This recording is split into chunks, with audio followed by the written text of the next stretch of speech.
David Warren stood on the wide observation platform of New Meridian Station, his heart beating with the measured anticipation of someone who had prepared for this moment for half a year. The station orbited a neutral world chosen for its stable atmosphere and symbolic distance from both human and villainous core territories. As the lead xenobiology liaison for the human delegation, David had immersed himself in every available record of the villainous, their language with its layered harmonic undertones, their culture built around emotional transparency and gradual trust building, their physiology featuring elongated ears that served as both auditory receivers and subtle emotional indicators. He had rehearsed greetings, memorized protocols, and convinced himself he was ready for first contact. What he had not prepared for was the moment when everything he thought he knew about reason, professionalism, and emotional control would collapse in the span of a single glance. The villainous transport emerged from the docking corridor with the silent grace of something grown rather than built, its hull shimmering like polished obsidian flecked with starlight. The ramp extended slowly, and the delegation began to descend. They were taller than humans on average, their movements fluid and deliberate, as though gravity were a suggestion rather than a law. Their skin held a subtle iridescence that shifted with the angle of the station lights, and their large eyes, adapted for lower light environments, reflected the scene with quiet intensity.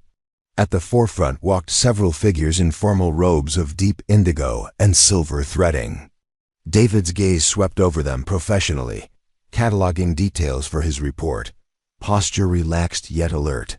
Ears held in neutral positions, no visible weapons as per agreement. Then he saw her. She walked third in line, slightly offset from the central figures, perhaps an advisor or specialist.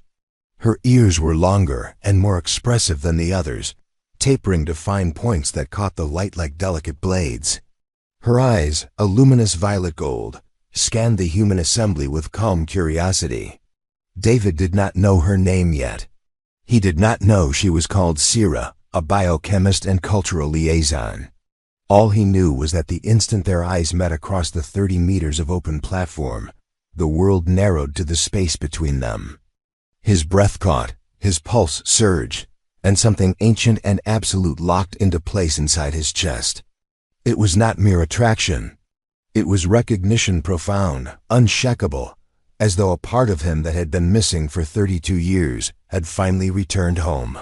He loved her, completely, irrevocably, before a single word had passed between them.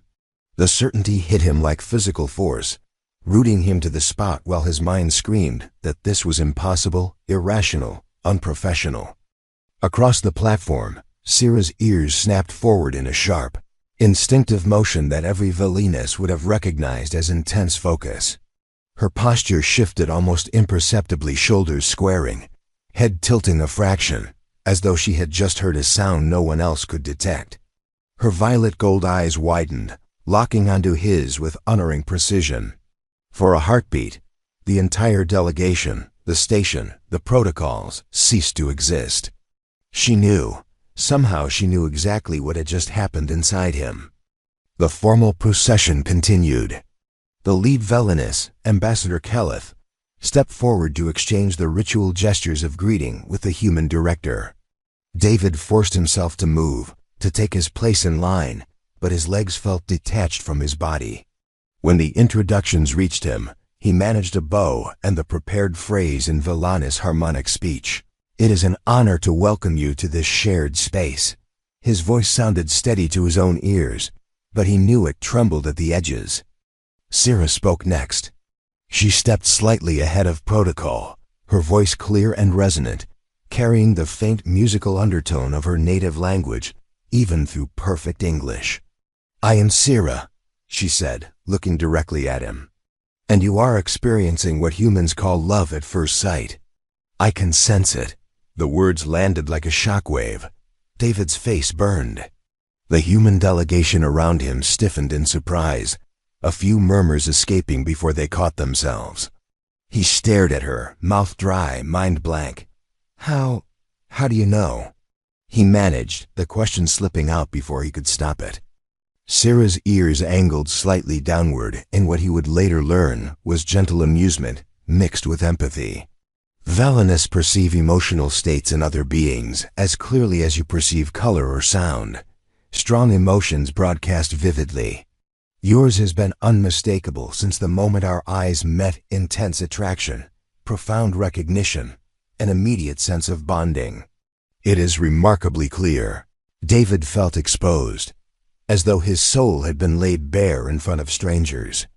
He wanted to apologize, to retreat into professionalism, but the words stuck. "I'm sorry," he said instead. "I didn't mean to. I mean, this is supposed to be a formal introduction. I'm supposed to be facilitating." Sarah raised a long-fingered hand, palm outward in the villainous gesture of reassurance.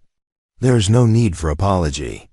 Among my people, honest feeling is valued far above propriety. Hiding emotion is considered dishonest. Your response is genuine. That matters more than timing." The ambassador cleared his throat, gently steering the group toward the meeting chambers, but Sarah lingered for a fraction of a second longer. Her gaze held David's, searching. "My studies of humans suggested that love at first sight was largely metaphorical," she continued softly, "a romantic exaggeration. Yet what I sense from you is literal profound certainty without prior acquaintance. It fascinates me." David swallowed. "It fascinates me too," he admitted, "and terrifies me. I don't understand it, but I know it's real." Sarah's ears trembled faintly, a sign he would come to recognize as uncertainty in her otherwise composed demeanor. For Valenius, bonding develops gradually through sustained interaction and demonstrated compatibility. Instant recognition of this strength is unprecedented for me. Yet when your emotion reached me, it created an echo in my own structure, a resonance. I feel an unexpected pull toward you as well. The confession hung between them, fragile and dangerous in the midst of diplomatic formality.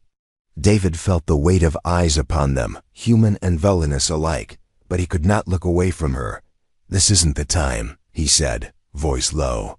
"We have obligations, protocols." "Yes," Sarah agreed. "But ignoring what has already occurred would be dishonest to both our natures. We will proceed with our duties. Yet I suspect our paths will cross again soon." The group moved on, but David's awareness followed her. Every time he glanced across the crowd in the following hours, during the opening addresses, the cultural presentations, the careful exchanges of gifts, her ears angled toward him subtly, tracking him as though drawn by magnetism. He felt the pull constantly, a thread stretched taut between them. His notes became fragmented, his focus splintered. He caught himself staring at the way her fingers moved when she gestured, the subtle shift of iridescence across her skin when she turned her head. Each detail deepened the certainty rather than diminishing it. By the time the first day's sessions ended, David retreated to his quarters, heart still racing. He sat on the edge of his bunk, replaying the moment again and again. He had fallen in love at first sight, and she had known it instantly. The impossibility of it should have frightened him more, but instead it filled him with a strange, exhilarating hope. Whatever came next, diplomatic entanglements, cultural barriers, the scrutiny of two species, something fundamental had shifted. His life before that glance felt distant, almost irrelevant. He did not sleep much that night. Instead, he stared at the stars through the viewport, wondering if she lay awake too, sensing the steady broadcast of his feelings across the station's quiet corridors. For the first time in his life, he did not question the heart's logic. He simply accepted it. And somewhere, in another part of the station, Sarah listened to that steady emotional signal, her ears tilted in the darkness, marveling at the vivid human capacity for instant, unfiltered truth. The second day of the summit opened under artificial dawn lighting that mimicked a soft Terran sunrise, casting long golden beams across the central concourse. David arrived early, dressed in the same charcoal diplomatic tunic, though he had barely slept. His mind kept returning to Sarah's parting words, the quiet admission of an unexpected pull. He told himself it was only curiosity on her part, a scientist's interest in an anomalous emotional event. Yet every time he closed his eyes, he saw the faint tremor of her ears, the way her gaze had lingered like a physical touch. The morning agenda called for small group working sessions on joint scientific protocols. David was assigned to the biochemistry and xenophysiology panel. Pure coincidence, or so the scheduling officer claimed with an overly neutral expression. When he entered the circular meeting chamber, Sarah was already seated at the curved table, reviewing a holographic display of molecular bonding models. She looked up the instant he crossed the threshold. Her ears lifted slightly, not in surprise but in quiet welcome, as though she had felt his approach through the walls. "Good morning, David Warren," she said, pronouncing his full name with careful precision, the harmonic undertone making it sound almost like music. "Good morning, Sarah." He took the seat opposite her, aware of the 3 other humans and 4 Velinas already present. Professional distance. Protocol. He repeated the words like a mantra. The session began with standard introductions and a review of proposed collaborative research areas: shared atmospheric chemistry, compatible pharmacologies, emotional neurobiology. When the topic turned to cross-species bonding mechanisms, the room grew noticeably quieter. One of the human neuroscientists, Dr. Elena Marquez, cleared her throat. "We've documented rare cases of what appears to be instantaneous affinity in humans, often romanticized as soulmates, but the mechanism remains unclear. Hormonal surge, mirror neuron hyperactivity, perhaps epigenetic memory echoes. Nothing conclusive." Sarah tilted her head, ears angling forward.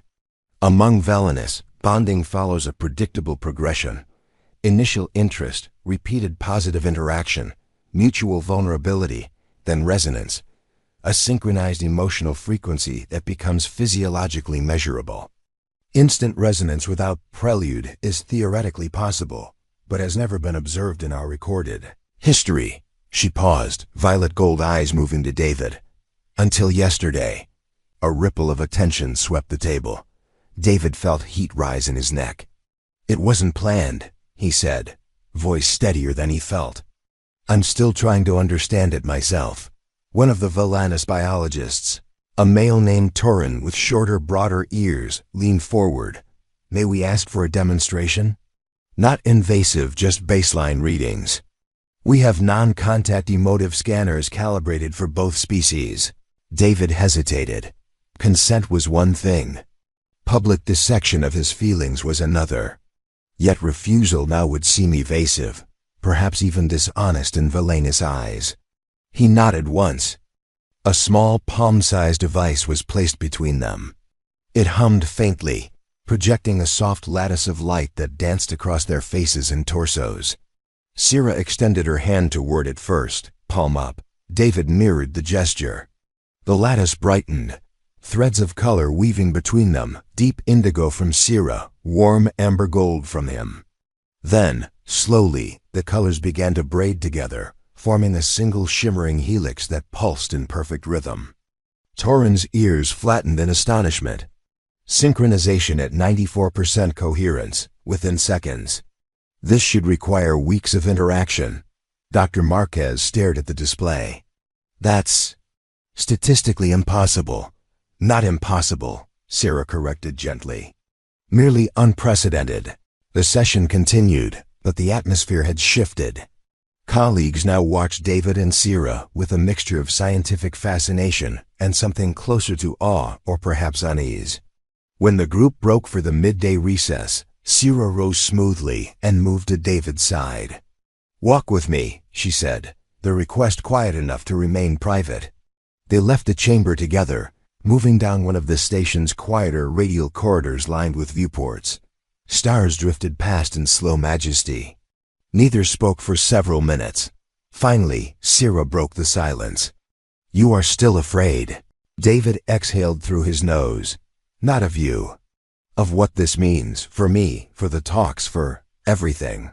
I've spent years training to keep personal feelings separate from duty. And in 30 seconds you unraveled that." "Velinas do not separate emotion from duty," she replied. "Emotion is data." It informs decisions, reveals compatibility, warns of danger. To suppress it would be like blinding ourselves to half the spectrum. That sounds beautiful in theory, David said. In practice, humans have a long history of letting emotion destroy diplomacy. Wars have started over less. Sira's ears curved downward in thought. Then we must be careful, but we must also be honest. Pretending this resonance does not exist would damage trust more than acknowledging it. They stopped beside a wide viewport. Earth was just visible, a bright crescent against black. David stared at it, grounding himself. Tell me what you feel. Exactly, no euphemisms. Sira considered for a long moment. When your gaze first met mine, I experienced a sudden widening of perception, as though an aperture I did not know existed had opened. Your emotion arrived like clear light, intense and unfiltered. It carried no deception, no calculation. Among my people, such purity is rare even after decades of intimacy. It startled me. Then it warmed me. Now it remains steady, like a second heartbeat running alongside my own. I do not yet name it love. Our word for that state requires proof over time, but I name it possibility. Strong possibility. David turned to face her fully. For me, it's already love. Full stop. I know how insane that sounds. I've read the psych texts, the attachment theories. None of them account for this. Perhaps your theories are incomplete, she said simply. A soft chime sounded recess ending. They needed to return. Before they moved, Sira reached out and touched 2 fingers lightly to the inside of his wrist, a villainous gesture of temporary connection request. David felt a faint tingle, like static electricity laced with warmth. He did not pull away. I would like to speak with you again, she said. Privately, away from scanners and observers. There's much I wish to understand. So do I, he answered. That evening, after the formal banquet, they found a way. A small tertiary observation lounge on the station's outer ring was scheduled for maintenance and therefore empty. David arrived first, heart-hammering. Sira entered moments later, carrying a slim data slate and 2 sealed thermal flasks. She offered him one. Callous tea. Mildly stimulating, emotionally clarifying. My people drink it when important conversations are anticipated. He accepted it gratefully. They sat facing each other on the curved bench, knees almost touching. The lounge's viewport showed only deep space, no planets, no ships, just endless stars. They began carefully. She asked about human courtship rituals.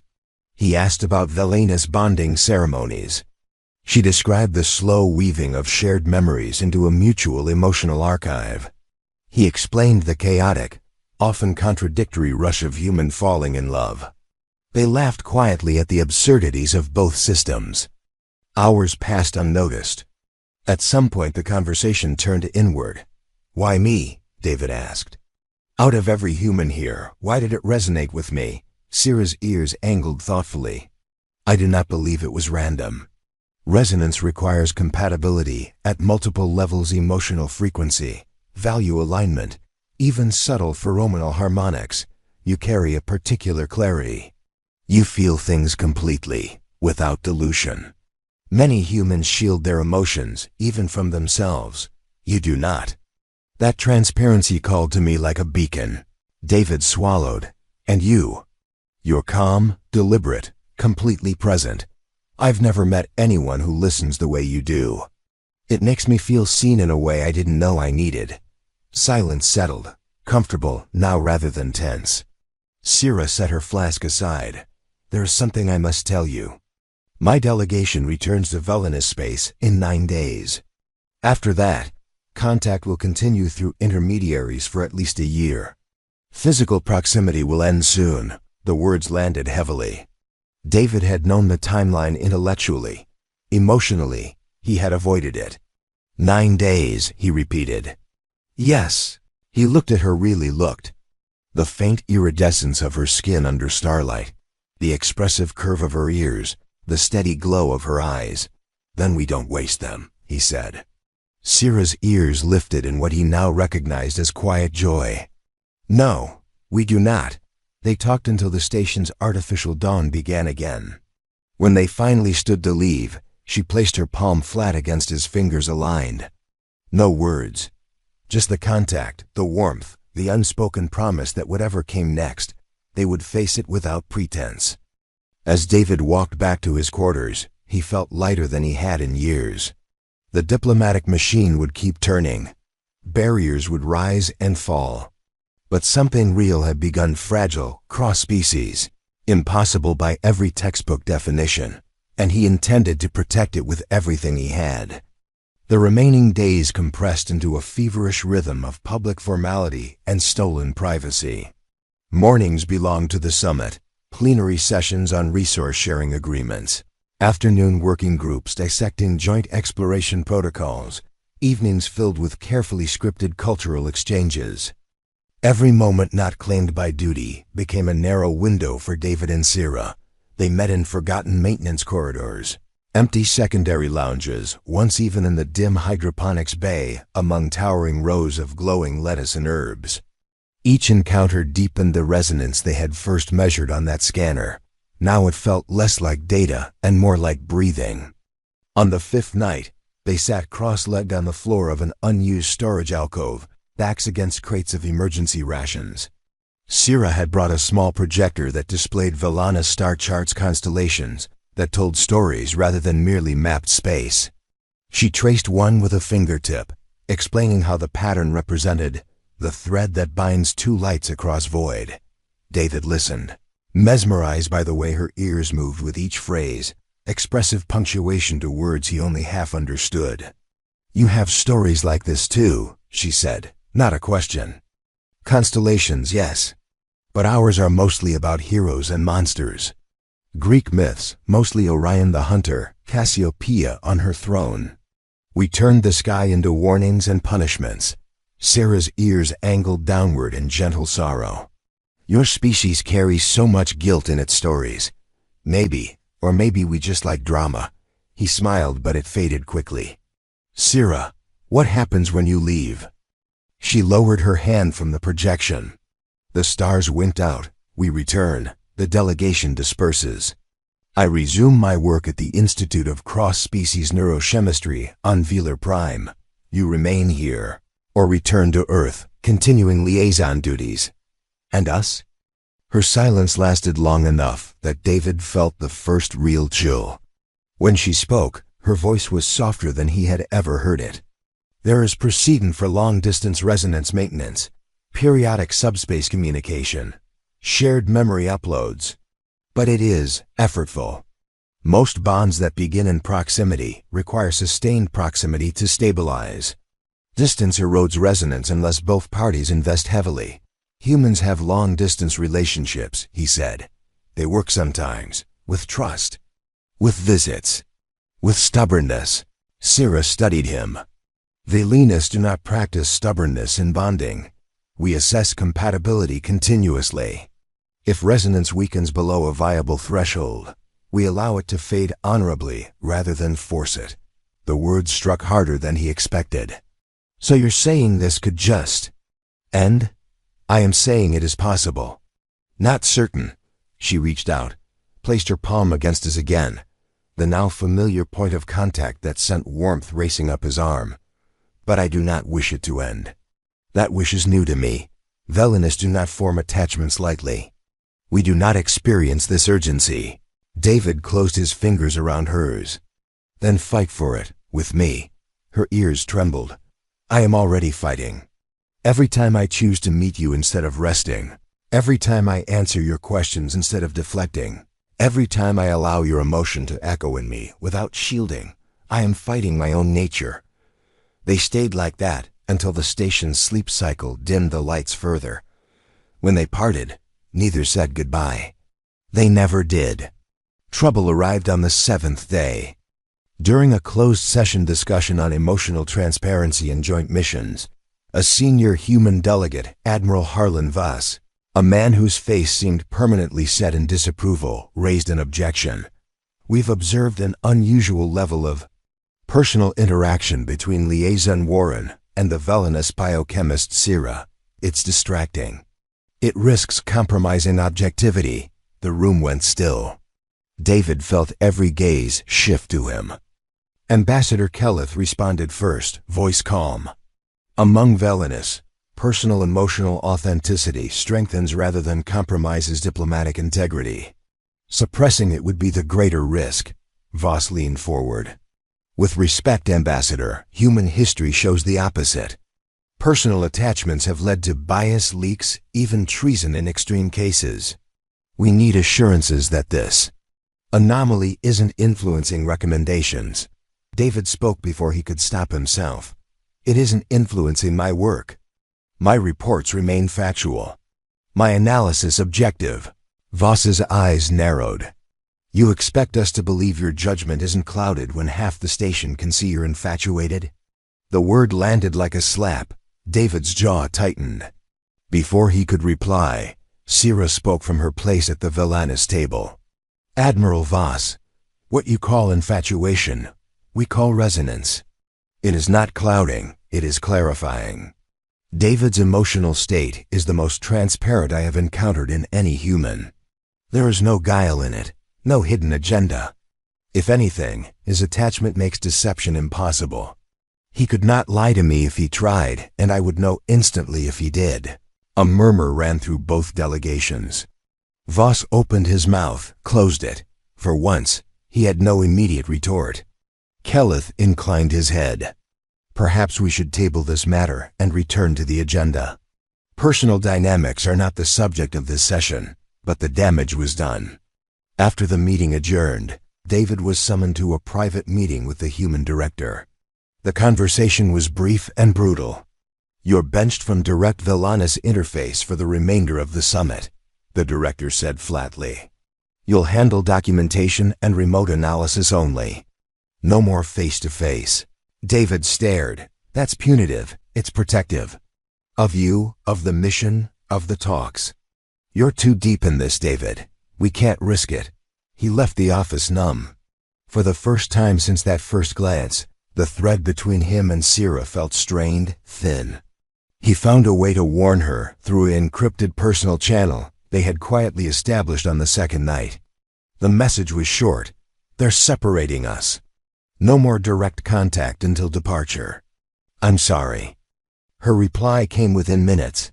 I suspected as much. They fear what they cannot measure. Meet me tonight, Hydroponics Bay, third shift. One last time, he should have refused. Security sweeps were tighter now. Cameras monitored more corridors. But refusal felt impossible. The hydroponics bay smelled of green life and recycled air. Sira waited near the back, half hidden among towering tomato vines heavy with fruit. When he stepped into view, her ears snapped forward, then curved downward in visible distress. They are afraid of you, she said without preamble. Of us. They're afraid of losing control, David corrected. Of something they can't regulate. Sarah stepped closer. For the first time, she looked almost fragile, ears drooping, iridescence dulled under the grow lights. I have been ordered to cease private contact as well. My team believes prolonged exposure to your resonance may alter me, make me less objective. David felt something crack inside his chest. Are they right? She hesitated only a heartbeat, but he saw it. I do not know. My emotional archive is changing faster than anticipated. New patterns are forming. I experience anticipation, fear, protectiveness, all directed toward you. These are not neutral states. Then maybe they're right to be careful, he said, hating every word. No. Her voice sharpened. Caution is wise. Severance is cowardice. I will not accept it. She reached for him, both hands this time, pressing palms to his cheeks. The contact was electric, almost painful in its intensity. David felt her heartbeat echo in his own pulse fast, unsteady. I have decided, she said. When I return to Valor Prime, I will request reassignment to a long-term human liaison post. It may take months, years, but I will seek proximity again. If you wish it. David covered her hands with his. I wish it. More than anything. Her ears rose slowly, trembling with something like relief. Then we endure the distance. We maintain resonance through subspace. We document everything, every feeling, every shift, so future delegations cannot dismiss it as anomaly. He nodded, throat tight. And when we're together again? She leaned forward until their foreheads touched, a villainous gesture he had only read about, never seen. Then we prove it, not to them, to ourselves. They stayed like that until the first warning chime of shift change. When they separated, neither spoke of goodbye. Instead, Sierra pressed something small and warm into his palm, a tiny crystal seed from her homeworld, said to bloom only in the presence of compatible resonance. "Plant it when you are ready," she whispered. "It will grow if we are still aligned." David closed his fingers around it. "I'll plant it the day you come back." She stepped away, ears high, eyes bright. Then she turned and disappeared into the green shadows. He stood alone among the vines until the lights dimmed for the next cycle, the seed burning against his skin like a second heartbeat. 9 days had become 6. 6 became 4. Time was slipping through their fingers, but the promise remained fragile, defiant, alive. The station emptied in waves after the summit concluded. Delegations departed under strict schedules, leaving behind only skeleton crews and the faint echo of voices in corridors that had once buzzed with cautious optimism. David watched Sierra's transport vanish into the departure queue from the main observation deck. No final glance, no last touch. Security protocols forbade it. Only the small crystal seed remained, warm in his pocket like a promise pressed into flesh. He returned to Earth 2 weeks later. New Meridian Station was decommissioned for upgrades.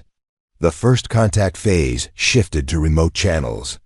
David was reassigned to the newly formed Cross-Species Liaison Office in Geneva, a quiet bureaucracy of analysts and diplomats, trying to translate goodwill into policy.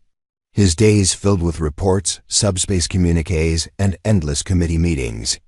His nights belonged to the seed. He planted it on the first night in his small apartment, overlooking Lake Geneva. The pot was plain ceramic. The soil came from a hydroponics supplier who specialized in exobotanical imports.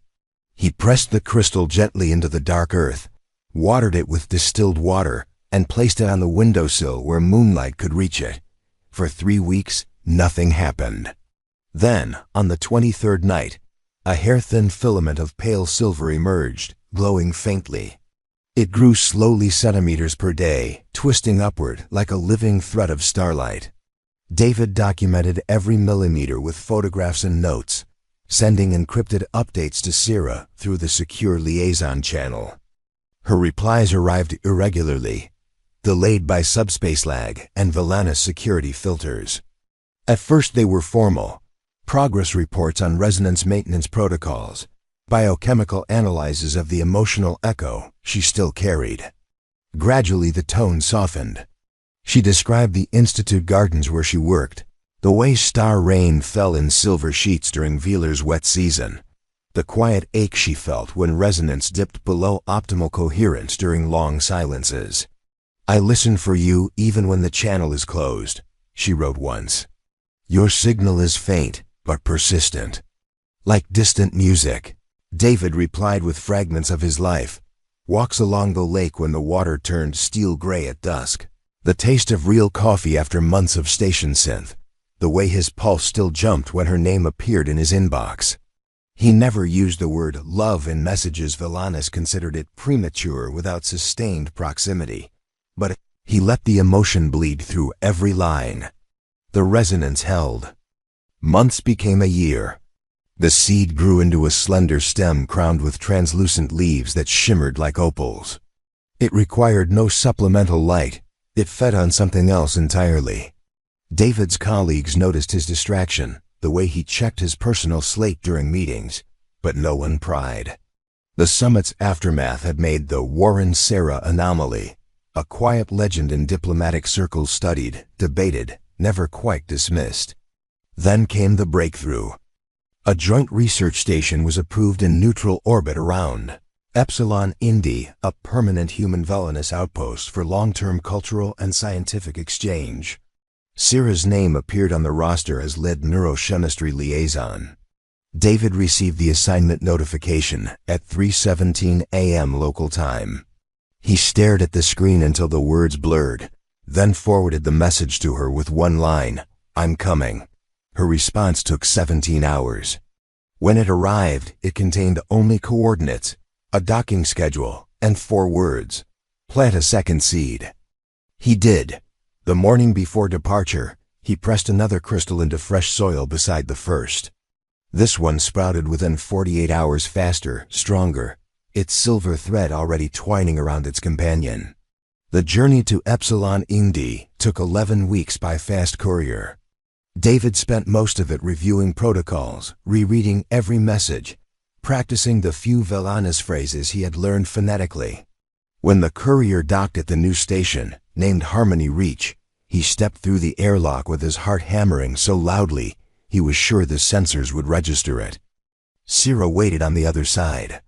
She stood alone in the arrival corridor, dressed in the same deep indigo as their first meeting, though the silver threading now carried subtle amber accents, human influence, he realized later. Her ears rose the instant she saw him, trembling with something beyond composure. No delegation, no observers, just her. David stopped 3 meters away, suddenly unsure of protocol after so long apart. Sira closed the distance in 4 fluid steps. She raised both hands, palms outward. He mirrored her. Then she pressed forward until their palms met skin to skin, warmth to warmth. The contact ignited like live current. David felt the resonance snap back into full coherence, stronger than before, as though the months of distance had only tempered it.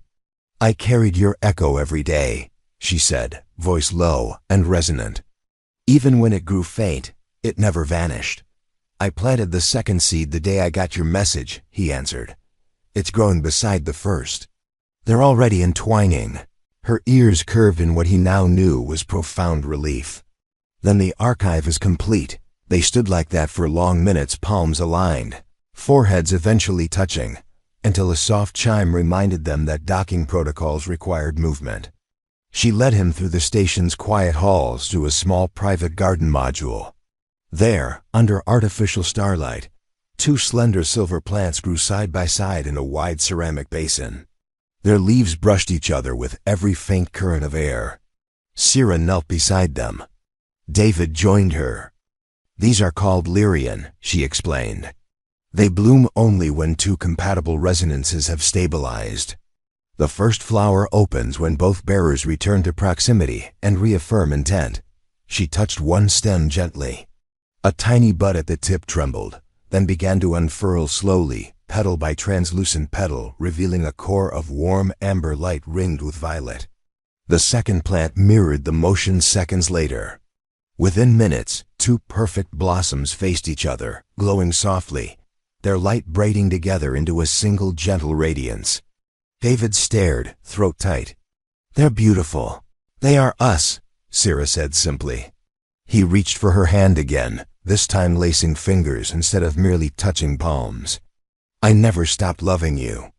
"Not for a second," she turned to him, violet gold eyes steady. "And I have named it now, love. The word feels." Accurate. Velanists do not rush to name such states, but time and distance have proven it beyond doubt. They stayed in the garden until the station's artificial night cycle began. When they finally rose, Sira led him to adjacent quarters assigned for permanent liaisons. No separate rooms. No pretense of distance. Just a shared space with a wide viewport and 2 desks already positioned side by side. Years followed. Harmony Reach grew from outpost to thriving joint habitat. David and Sira became the living proof that cross-species resonance was not anomaly but potential. Their work published jointly shifted diplomatic doctrine. Emotional transparency protocols replaced older models of guarded neutrality. The Lyrian plants spread.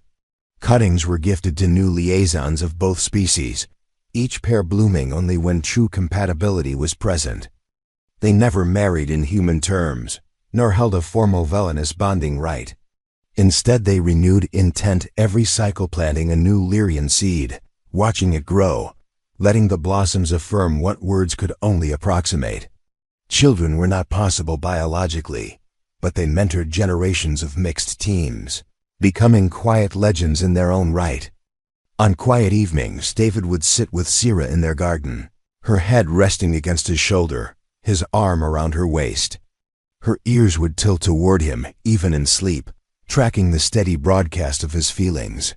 He would trace the faint lines that time had begun to etch around her eyes, marveling that something so impossible had become ordinary. One night, decades later, as they watched a new Lyrian bloom under starlight, Sierra spoke softly. "Do you ever regret the instant it began?" David smiled against her hair. "Never. I fell in love at first sight, and you knew instantly. Everything since then has only proven it was right." She turned her face to his, ears high and steady. "Then we have won," she said. He kissed her slow, certain, the way they had learned each other over years. Outside the viewport, stars turned in their endless dance. Inside, two lights burned quietly together, braided and unbreakable. Ah, no, Viltrumitas, güey, perdón.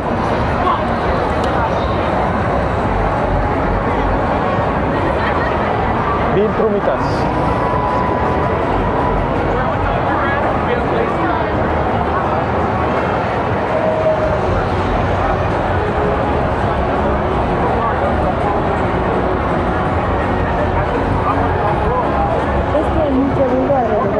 Que lo escuchas con distorsión.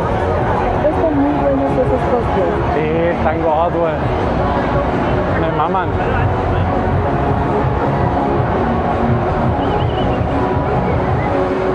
Ten, ten, terereren, teren.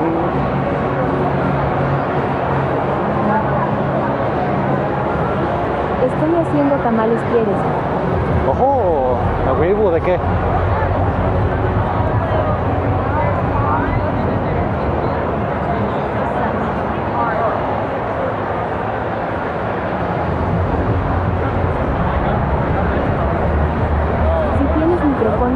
Ahí puedes presionar una vez el botón de apagado y se supone entra en otro modo, cambia su luz LED de azul a amarillo. ¿Quieren que lo cambie? Acuérdense, pueden hacer clics con el comando admiración más clic. Nomás exclamación clic. Con eso. Pues ustedes saben, güey, como ustedes quieran.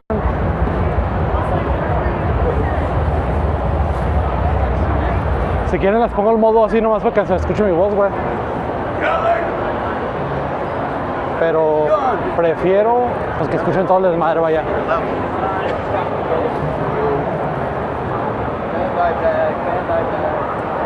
Mira otro furro. A la verga que tienes en tu dedo, cabrón.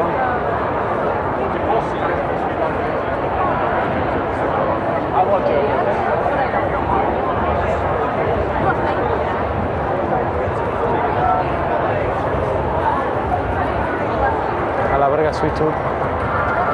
No sé quién verga es eso, pero Simón.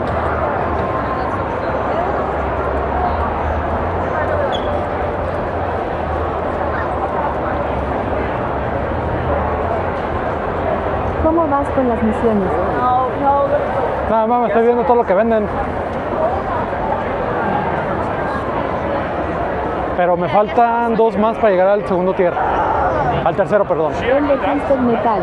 No debes ver Little Nicky y la serie de Twisted Metal. No lo he visto. Oh, este está bien, no para Scarware. ¿Has comprado algo? Sorry, man. Can I take a picture? Of course. Yeah. Let me ask somebody. Oh, shit. Let me ask her. Of course. Sorry. Sorry. Do you mind taking us a picture real quick? Of course. Okay. Yeah, thank you. And then you guys are awesome. Thank you. Thank you. Appreciate it. I know. It was like the weirdest. All right. Thank you. Appreciate it. Thank you. Best episode. Well, that.